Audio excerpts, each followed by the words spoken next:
Hey, welcome back to the podcast. This is Dad Space. It's a podcast for dads by dads. Got our first interview ever on Dad Space. And we have Charles Matheus today. He's going to be talking about his book where he addresses leadership and masculinity. We get to hear about his theory on the dad box. And we share some laughs and some thoughts about being a good dad, being a good role model, father, leader, all that good stuff. Hope you enjoy it. And thanks for listening to Dead Space. Not to be confused with Dead Space. This is Dad Space. Enjoy. Hi, everybody. Welcome to the podcast. It's so good to have everyone back again. We have another great guest. We always have these great guests, which is kind of a theme. And today we have a guest who's got an interesting story we're going to tell off the top. We're going to talk about a book. We're going to talk about moving. We're going to talk about amazing leadership and masculinity. We have a guest here today. Charles is with me. Charles, say hello to everybody. Nice to see you. Welcome. Hey, everybody. Thanks so much for having me, David. You know, you and I kind of just stumbled across one another and in Podmatch or Matchmaker or something like that. And yeah. I think we got a lot in common and we got a lot to talk about. So it's really great to be here. It's great when you can cross paths with somebody on a journey who has a story to tell. And in our pre-interview chats and stuff and back and forth, you shared a little bit about some stuff that's happening in your family, some changes that are happening. So can we touch on that right off the top? It's really interesting. I'm following this with great curiosity. Yeah, it's a cross-country move. My wife and I live in central Arizona in a little city called Prescott, Arizona, and we are joining together with her parents to create an intergenerational household to, give them some more time to live in a home rather than being sent to a home. And we're moving cross-country to Utica, New York, a former mill town, used to be a rundown town that's experiencing a resurgence, a rebirth a little bit.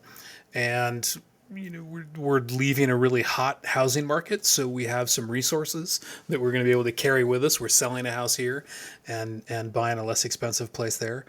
And we're taking the train, after tremendous deliberation about how do we get 4 people, 3 cats, 2 households full of stuff, and a car across the country. We're like, we can rent an RV and everybody travel together with the cats. We can fly. We can, take the slow boat to China, and what we actually finally, we Kelly and I couldn't decide. My wife and I, we're taking a lot of ownership over how this goes, but we couldn't decide which way to go, and we finally put all the options on a whiteboard and took it to the elders, took it to Kelly's parents, and we had little infographics of how expensive each one was, and what the COVID risk for each one was, and how complex each option was, because we just could, if you can't decide, and this is actually something that I learned from outdoor leadership, a little bit of divergence. My background is in guiding young adults and kids and all kinds of folks on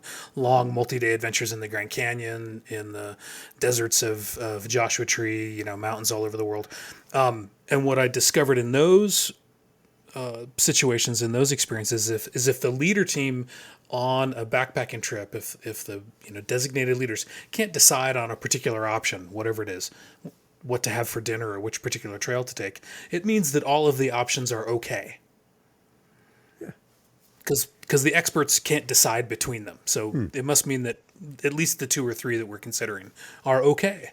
Yeah. And then you can just turn it over to the group and say, well, what do you guys want to do? And then some other solution will emerge. And that's, I coach parents to do that. I coach executives to do that with their teams. It's like, when you can't decide, sometimes the best thing to do is to turn it over to the group. So we turned it over to the people who were, ostensibly taking care of these a couple of parents. And they're like, we want to go by train. They want to have a cross-country train adventure. So at the end of June, we're going to hand the cats over to somebody else, hand the car over to somebody else.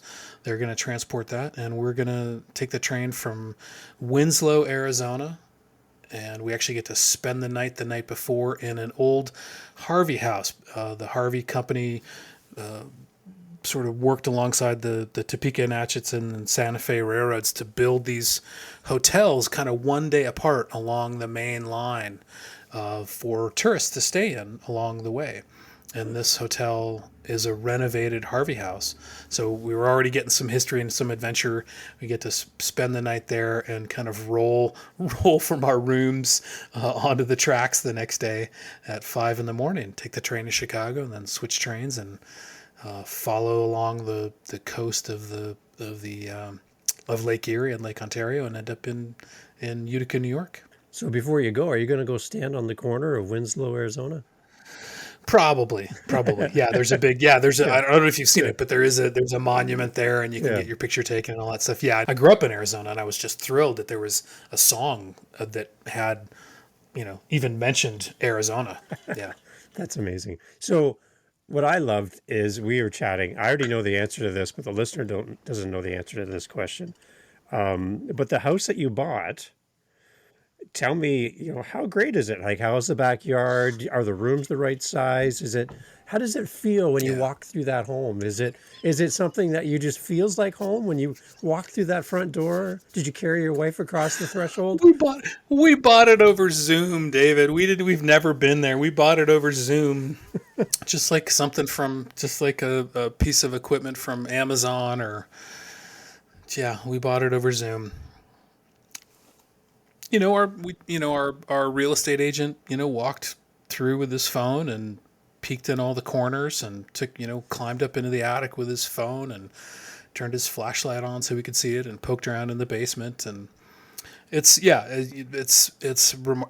we are just sort of putting ourselves out there with a lot of trust in the people in the community of Utica. We haven't been there to visit it, but we've talked to some people and I think we're putting, I'm not very woo-woo. I'm not all about the secret. I don't necessarily believe that all I have to do is, believe in something and it will manifest. But I do feel like I do recognize that my wife, Kelly, and I are coming from a place of curiosity and openness and acceptance and flexibility and belief in one another. And that, I think, engenders sort of curiosity in return and the willingness to support in return from the other people that we talk to, over the phone or by Zoom in this new community. And I believe they're gonna want to help take care of us. So I've been interviewing for jobs and consulting gigs out there, and everybody that I talk to just sounds wonderful. So, interview me again in 6 months and I might say, oh, David, don't tell all your listeners, do not buy a house over Zoom. Do not do that. So we might want to check back in. But, so long as my wife and I like each other in 6 months, so long as we're still happy with one another, then we're okay. What an amazing adventure. I'm again, like I said at the beginning, I'm following this with great curiosity and interest. So looking forward to all this. And I think we talked about, like, you're going to be documenting this to some degree because this is a pretty significant change for you and your family and your cat and everything, right? So it's a big change. Right. So, are you doing something just to kind of capture all this in your thoughts? Yeah, I'm taking a little minute or a little second long video clip every day. So we're going to create a little quick video of it for sure. But also, one of the ways that it's showing up is that when I do a weekly video for my clients and leads and the people who follow me, I do a weekly kind of walk and talk video, go for a hike. I've been talking about thresholds, and thresholds are a psychological concept that comes from depth psychology and soul work. The idea that we can and should take time to acknowledge when we change from one state to another, one way of being to another, recognize actual occurrences in our lives for moments to take a pause and say, I'm going to become a different person. I'm going to step over this threshold. And what has happened before is going to be different than what is going to be happening in the future. And so, that's part of a rite of passage. And I used to run rite of passage weekends for teenage boys and for adult men. And we talk about the threshold moment when you step from your old life into your new life and consciously leave some things behind that weren't working for you, or at least you want to set them aside for now. Some thoughts about yourself, some limiting beliefs, some trauma, whatever it is, leave that behind for a moment and go into a different space where maybe there's some an opportunity for growth, an opportunity for learning, maybe even an opportunity for healing. So this move for me and my wife and everybody associated, it is absolutely a threshold moment. I cannot be the person who I am now in Utica. I don't want to be the Prescott Charles in Utica. That wouldn't make sense, because the Prescott Charles really likes, prickly pear syrup, and there's not going to be prickly pear syrup in Utica. I talk about how, we don't eat a lot of pizza, but Utica is all about pizza. So we're going to have to decide which is our favorite pizza in Utica. I'm not going to try and resist that. That would keep us apart from everybody. And also not just in that kind of funny way about food preference, but this is an opportunity. Rites of passage can happen anytime through life. A lot of people just kind of focus on the rite of passage that happens for 13 or 14-year-olds, whether it's a bar mitzvah, bat mitzvah, graduating high school, getting hazed into a fraternity, whatever. Those are all kind of rites of passage, some positive, some not. But rites of passage happen throughout our lives. And this journey, this physical journey across the country, and this emotional and logistical journey into a new life is an opportunity for me to have a rite of passage, and an opportunity for me to reimagine how I want to spend the last 30 years, if everything goes well and my heart keeps ticking, the last 30 years of my life, or at least the next 10. Let's make some decisions about how I'm going to live into a larger life and serve my family and serve my community and serve that region and serve the world. So I'm not going to be the same kind of person that I have been, especially through COVID here in Arizona. I'm looking forward to being a different person and talking to other people about what are your threshold moments like. Mm-hmm. And I think, when it comes to business and institutions, I saw a lot of institutions and business teams not recognizing COVID as a threshold, not being able to say, okay, we're going to have to be different than we were before. There's been some great examples of organizations that were really different. There's a local nonprofit here that was a community theater and recognized that they weren't going to be able to put people in rooms, staring at a stage during COVID. And so they had to shut down all the productions. But they realized that they had a database of thousands of people in the community who had donated, who'd volunteered, who'd been engaged with that community theater, and those people probably had needs. And so they put their volunteers to work actually calling all of their people on their database to say, what do you need during this time? What do you need during this time of lockdown and isolation? And they started delivering groceries. They started delivering meds from pharmacies. They started even doing performances, songs outside of people's homes to help keep their spirits up. So they managed to recognize we can't be the way we were. We have to be something different. And now that live theater is back again, now they have another threshold to cross with some intention and thoughtfulness. So before we jump into our topic today around your book, I was going to do a shout out to any pizza owners in Utica that, Charles and his family, Kelly, are on their way. So his contact information will be in the podcast if you want to drop by with a free pizza for Charles and Kelly to try so they can make up their mind. They've already bought a home over Zoom, so we don't want to buy pizza over Zoom. So we'll have all that contact info in there, and you can just drop off and get in touch with Charles and Kelly. And I'm sure they would appreciate any free pizza that you'd like to donate. Thank you to everyone listening in Utica. Thank you. So I just want to put that in there for you, Charles, because thanks for that, David. I appreciate that. Because you did ask me to kind of plug you some pizza. I remember we talked. Yeah. Okay. Thank you. Let's switch gears, Charles. I'll Venmo you that $20 that we talked about. That's amazing. Okay, so let's switch gears to the book. Now you've kind of you've kind of alluded to a little bit of your work with men Yep. in your career. We're going to dual purpose this podcast because we're going to talk about the book side of it, but we also have a new podcast coming out called Dad Space, and it's all for men and finding Yeah. their place in life as a father, and whether you're a stepfather or Yep. grandfather, wherever that is, but stepping Yeah. up as a man within a family structure and being a great example to your children and to yourself, to your spouse, what all that's included, right? So I'm Yeah. curious. I'm listening with two ears, two different sides Yeah. of the message today, and looking forward to sharing this message, a portion of this message Yeah. with the audience. So first of all, let's go over the title of the book and maybe a little background to the book, and then we can kind of jump off from there. Yeah. I love it. So the book is Leadership and Masculinity: Embracing New Strength. There it is. I don't know if are we on video recording here? Yep. Yep. Yep. And it hit number one new release in Men's Health and hot new release in HR and business. So it's kind of straddling that divide. So it's kind of it's being dual purpose, just like this podcast is. Nice. And it came. I've got a 35-year career in education and in the last dozen years, really focused on working with men and boys. And I, like I said, ran a mentoring program for teen youth here in Prescott, Arizona, and got involved with, kind of spreading it around the United States. Boys to Men Mentoring Network is in dozens and dozens of cities around the world.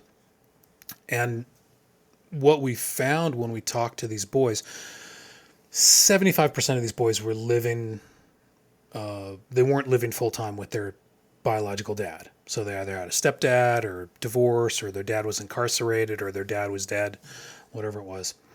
And so you kind of get a sense of how much father loss there is. And I think that's a term, I think it was Michael Mead coined that term, father loss, as being kind of endemic in the lives of a lot of boys. Whether or not the father is really lost, he might just be working really hard all the time. Or he might be emotionally distant because that's how his father was. He doesn't know how to be emotionally connected.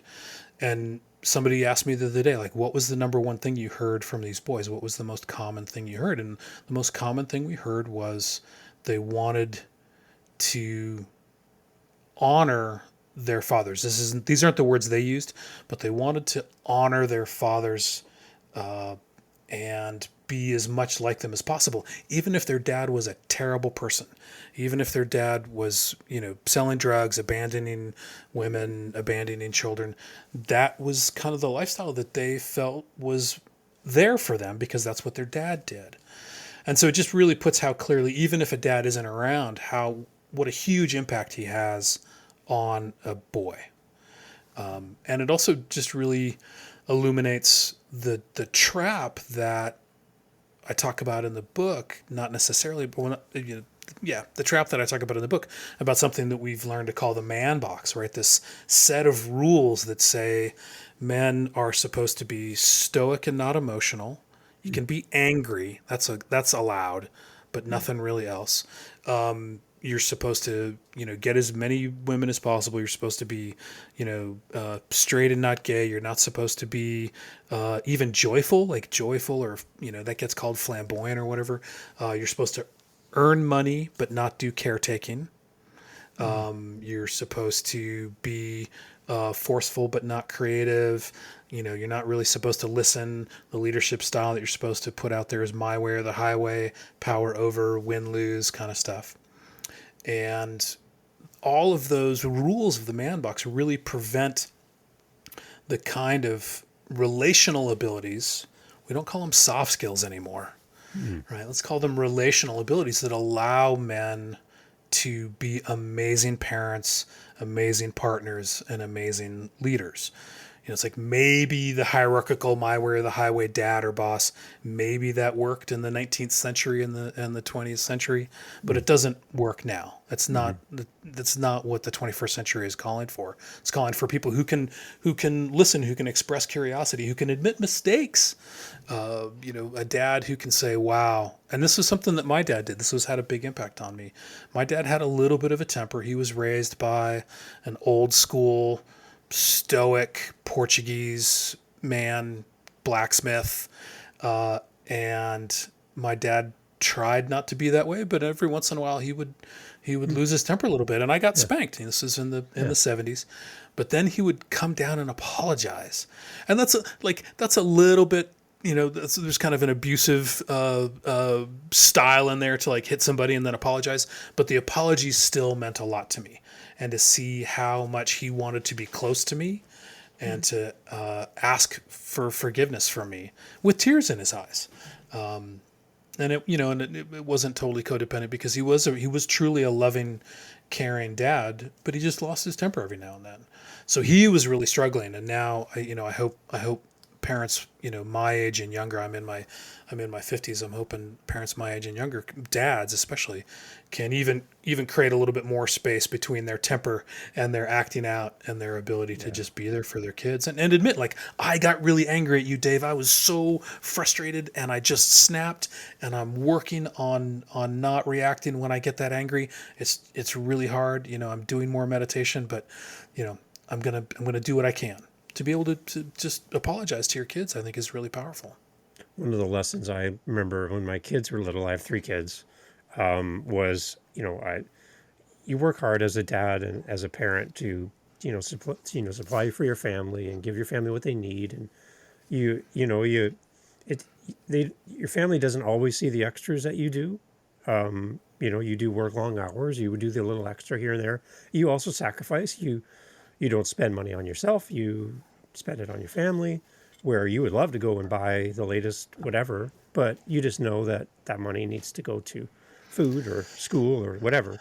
And, I would buy something for the family, and sometimes out of recklessness, my kids could damage it or break it or back the van into a post. And, you're like, A, I don't have the money to fix this. B, in your recklessness, you've now caused me financial burden. And in that moment, you become angry because it's out of your hands. But somebody said to me when I was a young father that think about what matters most in this situation: the item that was damaged or the person that is in front of you. What's worth more? What is really worth more to you at the end of the day? Is it your relationship with your son or daughter, or is it the door of the van, or this item, or this thing? Because we get so focused on the thing, even as a parent trying to supply and be this, give you the things you need, that when they get damaged, you're just like, have you have any idea how hard I work for that thing? Right. But you're looking in the eyes of your child, and they're welling up, and they know they did something wrong. Yep. Don't value the things, value your children, value that relationship. And that was one of the hardest things I learned as a young father. And again, nobody was there to teach me that. And I wish there was, right? And that's something I probably could have put into place sooner than learning it as my kids got older and making mistakes in the process.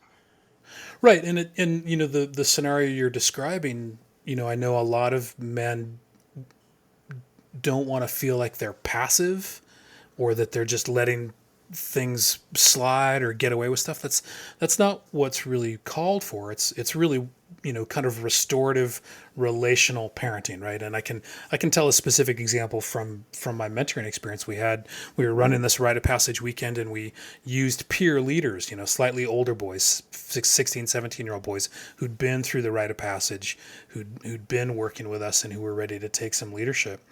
And to help provide the bridge between us old guys and the younger kids. And we found out on one of these weekends that some of our favorite, they were called J-men because they were on their journey. They were journeymen. Our favorite J-men had smuggled like a homemade vape pen and some tobacco or something else. They basically brought contraband onto the weekend. And we brought them all into one room, and we, as the adult males in charge of this weekend, we just started expressing our feelings in the way that you were talking about, like, but that van door, that's going to cost me, and this is the number of hours that I'm going to have to work, and I feel so frustrated. We just explained about, like, we trusted you, and this endangers us. This endangers our reputation. This endangers the reputation of the organization. This might mean that we can't bring kids up here anymore. If somebody found out about this and really raised a ruckus, that's what you're putting all at risk. And as you said, these 16, 17-year-old boys are just crying. They're bawling because they've disappointed us, and they're seeing the bigger consequences of their decision. They were just thinking really selfishly. They were thinking about fun. They were thinking about camaraderie. They were, kind of doing the I'll do it if you'll do it kind of thing. Yeah. And we didn't have any agenda. We're just like, we just need you to know what we feel about this. Mm-hmm. And later I was talking to one of the boys who I knew had a difficult relationship with his dad. And I said, Miles, how you doing after that? Because he'd been one of the ones crying really hard.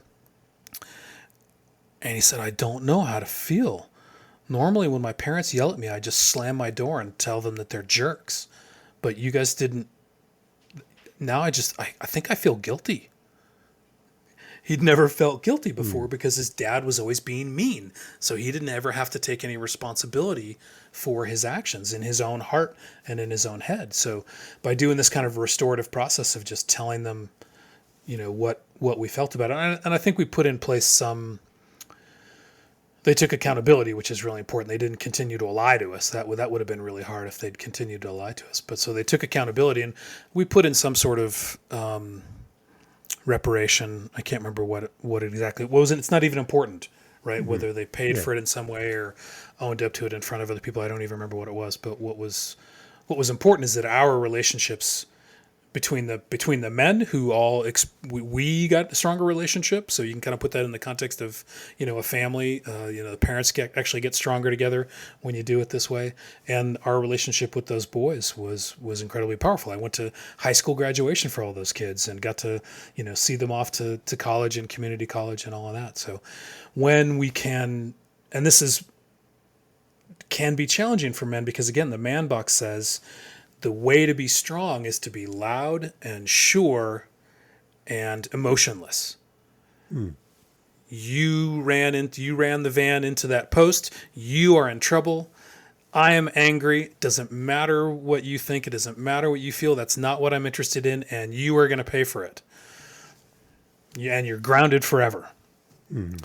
But when we step out of the man box and allow ourselves to be more emotional, to express sadness, to express frustration, to express disappointment, and to express I don't know what to do, to express unsure. You ran into the pole. We had said that if anything like that happened, that you were going to lose all your car privileges. But I know you really care about driving yourself to high school. I don't know what to do. Yeah. What do you think should happen? Yeah. Yeah. That's yeah. And as I look back at how that unfolded for our family, I got quiet for a long time because I didn't want to say the wrong thing as a dad. Because in those moments, because I know I can go rewind in my mind times when I've disappointed my family or my parents, and I had the talk or I had the moment, right? And that stays with you for the rest of your life.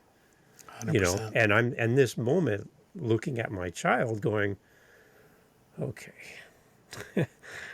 what I say in this moment will stick with this person and shape their thoughts for the rest of their life. Do not be careless. Don't be quick to anger. Yeah. All of these things are in my mind because I can take you back to that moment from my childhood. And it's overwhelming sometimes. The influence you have as a father and a husband and a parent, and the stage that you live your life on in front of your family, right? Yes. Yes. You never get to go, behind the stage or behind the curtain. You're always up on stage. Yeah. And in the good times, the bad times, you're always there. They look to you, and they, when bad things happen, they're waiting for it, right? Yep. Good things happen. They want to see how you celebrate. But if you're talking about, if you're just in that man box you mentioned, and you're just that constant unplugged and distant person, I don't think that's a healthy balance in life, right? No. So how do we find that healthy balance?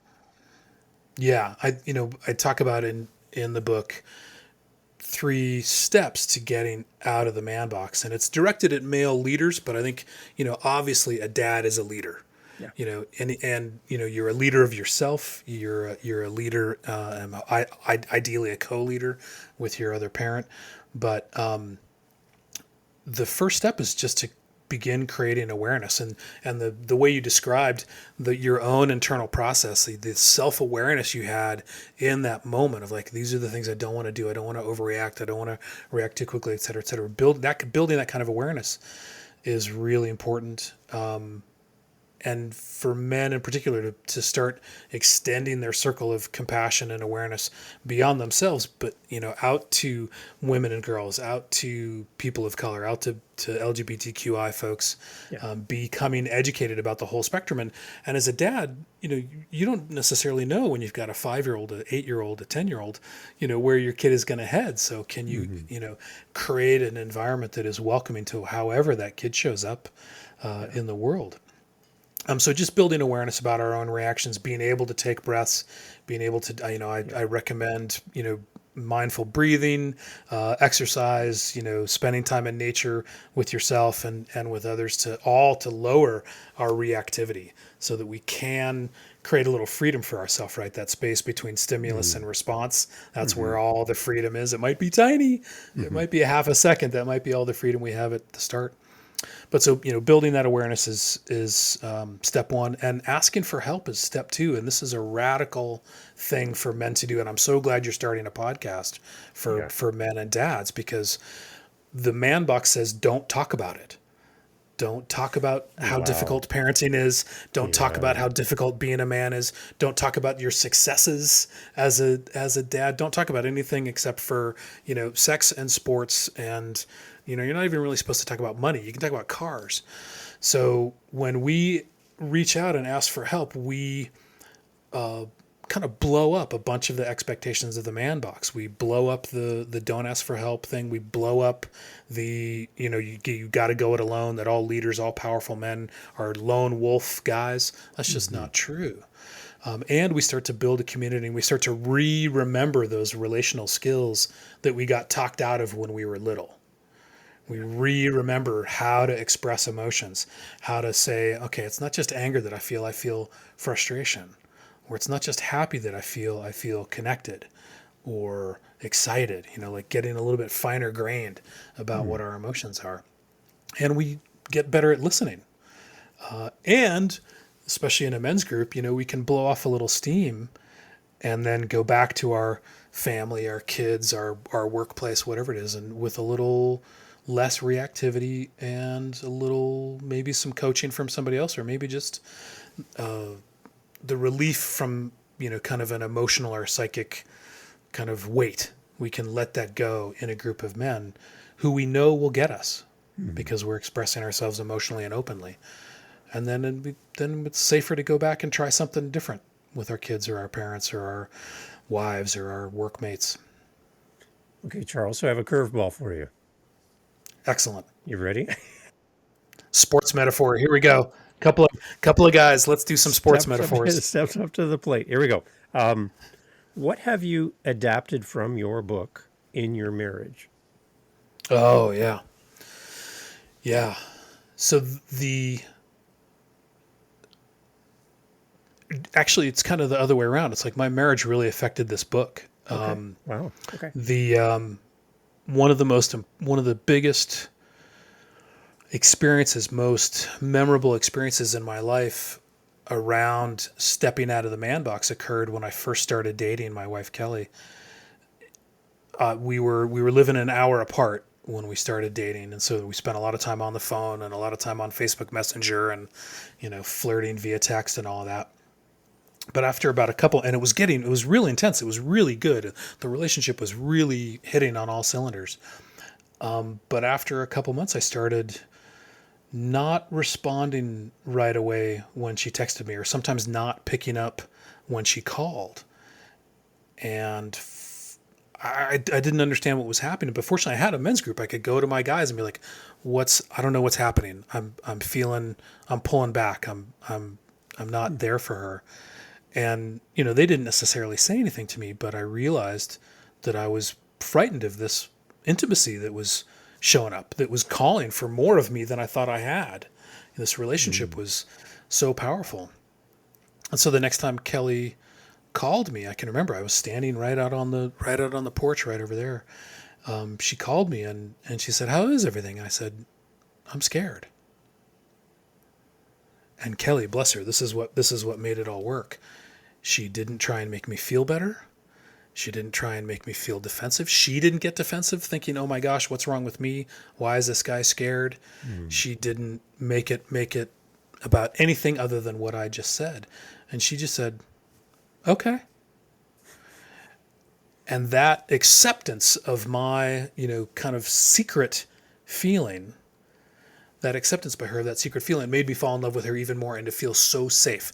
All my fear went away because she was so clearly there for me. Wow. Yeah. And so that's, kind of the book is about, that the rewards for stepping out of the man box, right? I put down my shield. I dropped my solo lone wolf man thing and expressed vulnerability to this woman who I was just coming to know. And instead of being shunned or being told that I was broken and needed fixing, I just got acceptance, and I got more, and I found more capacity to be engaged in the relationship.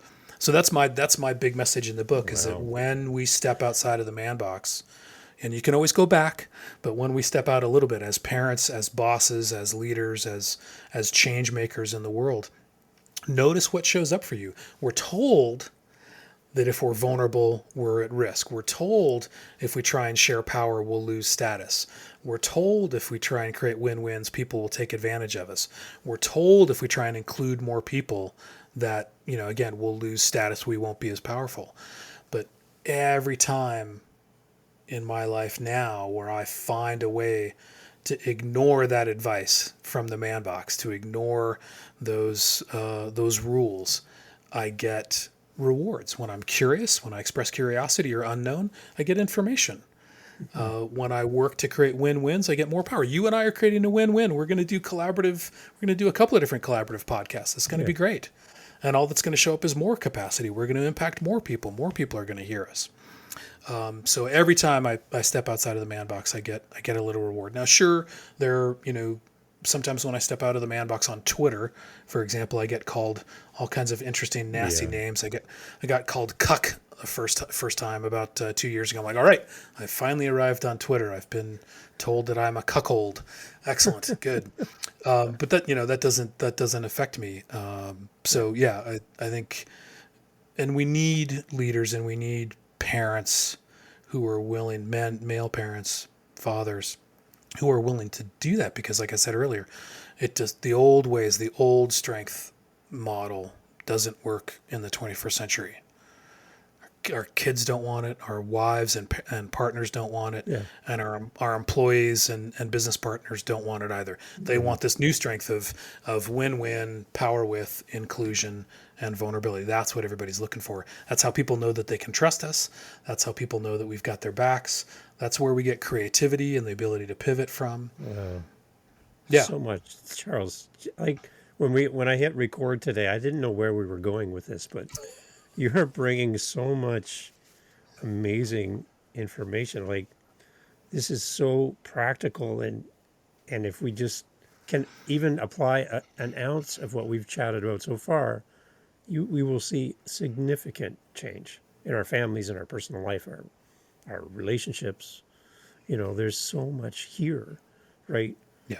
Oh my gosh. Yeah. Like, I'm seriously, I'm just soaking it all in, Charles, and I'm going to have to listen to this podcast many times, because there's so much in here that I need myself, and your willingness to make time to do this today is just, it's exciting for me, and I hope that people listening are just like connecting with this message and are eager for more. Yeah, I hope so too. And I even if there are men out there listening who are feeling a little resistant, like, oh, that sounds soft, or that sounds weak, or that sounds whatever. It's like, okay, go ahead. That message of resistance is natural. You've been told for your whole life that being strong looks like this. And I'm telling you, no, it looks like this completely different thing. So it's natural that you might want to resist, you might want to question it. And I just encourage anybody listening to take a moment to breathe and to lower your reactivity and to focus on what you really want in the way that you talked about, Dave, about, what do you really want in your interaction with your kid? Do you want to be right? Yeah. Or do you want to be in a relationship? Yeah, that's huge. Do you want to walk that daughter down the aisle with just like a big grin on her face and tears everywhere? Or do you want to be really right about who damaged that van? Mm-hmm. Yeah. Charles, has my wife sent off like messages for you to answer these things? Charles, when you talk to my husband, can you talk about this, and this? You're like, it's really kind of crazy. It's like you're in the room with me. Well, you are on Zoom, and you can apparently buy a house on Zoom now too, which I've never known. Apparently. And free pizza is coming your way. But there's so many things that you're saying that are just directly impacting me today, and I'm spellbound. I am. I'm enjoying this. I really am. Fantastic. We're meant to meet. See, okay, so let's please not say this is the only time we're going to talk about this topic, because I think that we have not even scratched the surface of the depth of the knowledge and experience that you bring to this topic, but to go deeper into your book and put more focus on the book. I would love to have a part 2 after you've done this amazing move and adventure that you and your family are doing. But I would definitely like to circle back, because, like I said, I need to invest some time in this book and come back with 150 questions for you, because there's so much in here, right? Great. And I'd love to tell the story at a future time about how I came to write the book and what technique I used, because it's a little different than most book writing techniques, and I'm guessing that your listeners would be really curious to hear about it, because I was resistant to being a writer for a long time. I said, I'm not a writer. I can't write a book. I won't write a book. I had never written anything longer than 11 pages, and then a project that was supposed to be just a little 40-page kind of extended pamphlet became a 145-page kind of manifesto. So I'd love to talk about how it got there. Okay, so we're definitely going to circle back for a round 2 then in the future. Sure, okay. You bet. So Charles, what is the best way for people to connect with you pre and post move? How can people get into your world and follow up further? Great. Well, what I'd like to do, I'd like to just do a special offer for listeners to your podcast. I've created a splash page that they can go to, and it's just charlesmatheus.com /book. So okay. CharlesMatheus.com/book. And when you go there, you'll be able to download a free chapter of nice. Leadership and Masculinity. Great. Well, this is a great offer. Yeah. Then people can have a taste of it, and it's available also Amazon, all that as well, right? Yep. Absolutely. Yep. Okay. Is it available through your website as well? No, just through Amazon. Yep. Okay. Through Amazon. Okay. Yeah. Search Leadership and Masculinity, Embracing New Strength. Okay. And I'll send you the link. We can put it in the show notes. Awesome. I would love that. Anything left, Charles, that we can leave people that are listening, A, as a author, a reader, or B, a podcast listener who is a dad, a father? Yeah. How can we end this off in a positive way and an inspirational way? Yeah, I think for men in particular, the 21st century is calling for us. Women are calling us forward. Our kids are calling us forward. The people who we supervise are calling us forward into a really purposeful life. And yeah, it can be really scary because the old ways that we were taught aren't working. But we have an opportunity. We never really lost our ability to connect. We never really lost our ability to emote. That was what I got so clearly from working with teenage boys, is we just gave them a little bit of freedom and a little bit of opportunity to express their full authentic selves, and it just comes pouring out. So it's there for you guys. So find a way, men, to find a place that's safe enough for you to be a little bit vulnerable. Find a place that's safe enough for you to be more authentic, and you might have a beautiful relationship, you might have a beautiful marriage, and that might be a place where you get to be authentic and whole. But find some other guys. Find a men's group. Go to mankindproject.org. Go to mensgroup.com. You can find online groups. Go ahead and reach out. Ask for help. Reach out to me. I can hook you up with other resources if you're not finding what you need. This is our time. 21st century's calling. Excellent. Charles, thank you so much for your time. Good luck in the move. I know you've got everything well organized, planned out. I hope the cat, is it a cat or cats? Three cats, actually. Three cats. I hope all 3 cats have the best trip of their life. Yeah. And you guys arrive safe and happy, and you can find your house that you've never been to, and there's pizza waiting on the front porch. Ah, what a vision. What a vision. I love it. Thank you, David. I appreciate that. Thank you so much, Charles. Again, everyone check out Charles, check out his website. And we're so pleased, again, Charles, the amount of knowledge and information and thoughtfulness of how you've been presenting today in this podcast. I am very grateful, and I'm looking forward to round 2 so much. So appreciative for the opportunity and the new relationship with you. Excellent. Okay. Great. All the best to you and your wife. Thank you so much. Thanks, Dave. Okay. As rowdy as it was to watch that Jerry Springer show. Remember that show? Jerry would have crazy episodes, and at the end he'd come back and he'd kind of summarize and give his thoughts to end the show and kind of quell the craziness. Now, I realize we didn't have any craziness today with our guest, Charles, but I just kind of wanted to give you some thoughts as we close off, some things that really stuck out from our conversation today. I love how Charles took us down the path of talking about father loss and how that can impact our kids and how that shapes their patterns for their adulthood. And the thought of even having a disconnected dad, where you could just be working a lot or not traveling or divorced or separated and not in your kid's life. Just the impact that has. And kind of how we set the pattern for our kids by how we live our life. It's really important as dads to